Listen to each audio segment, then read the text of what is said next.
For over 2 decades, New Delhi has had a dream of a golden bridge that would bypass India's most difficult neighbor, Pakistan, and open a direct gateway to Afghanistan and the resource rich heart of Central Asia. That dream was centered on one place, Chabahar Port. Located on the Makran coast of Iran, Chabahar wasn't just a shipping terminal. It was India's answer to China's multi-billion-dollar Belt and Road investments in Pakistan's Gwadar. It was a symbol of India's strategic autonomy, the ability to deal with Washington and Tehran at the same time. But as of today, that dream is officially on life support. Some even say it's officially dead. The vital US sanctions waiver that allowed India to operate in Iran has expired.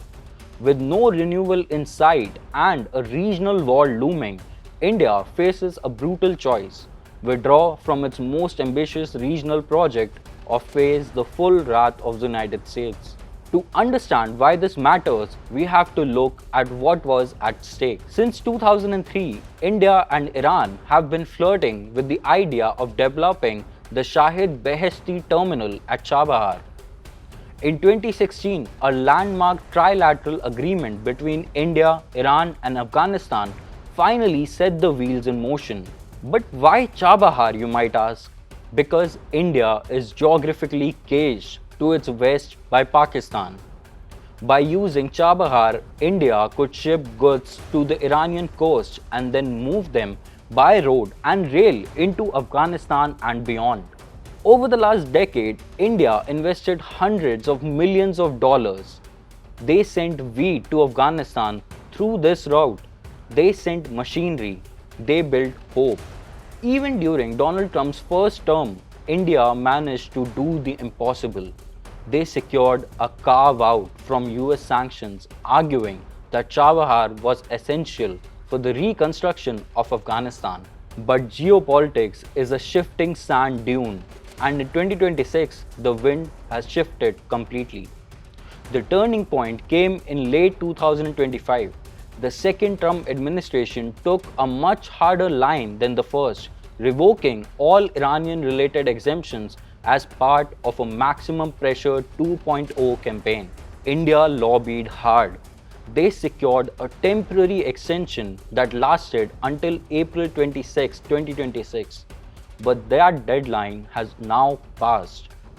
Today, the situation on the ground is unrecognizable. Iran is currently embroiled in a conflict with Israel and the US. A naval blockade is tightening around the Iranian ports. As the waiver deadline approached, something telling happened. India Ports Global Limited, the company managing the port, saw its official resign. Its website was taken down. On Monday, India's Ministry of External Affairs admitted that the situation is, in their words, complicated by the current conflict. The Golden Bridge is now a bridge to a war zone. New Delhi is now stuck between a rock and a very hard place. On one hand, if India continues to operate Chabahar, it risks secondary sanctions. This could mean Indian banks being cut off from the global financial system or Indian companies being blacklisted by the US. For a country trying to become a $5 trillion economy, that is a risk too high to take. But on the other hand, exiting means handing a massive strategic victory to China. If India leaves, who fills the vacuum?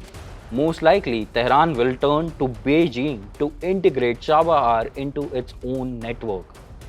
There is a third, quieter option being discussed. India might transfer its stake to an Iranian entity, essentially going into hibernation mode.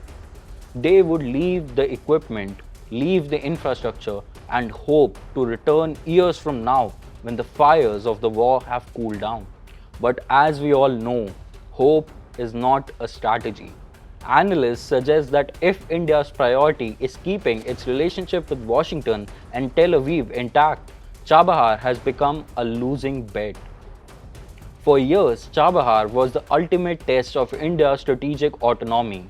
The idea that India could be a partner to the West while maintaining own interests in the East. But as of April, the experiment seems to have reached its limit. Is the Chabahar dream dead? Perhaps not permanently, but for now, the gates are closing, the trucks have stopped moving, and the Golden Bridge is shrouded in the smoke of a regional conflict. In the high stakes game of global power, India has learned a bitter lesson. Even the best laid out plans can be undone by a single expired signature in Washington. What do you think? Should India risk US sanctions to save its investments in Iran?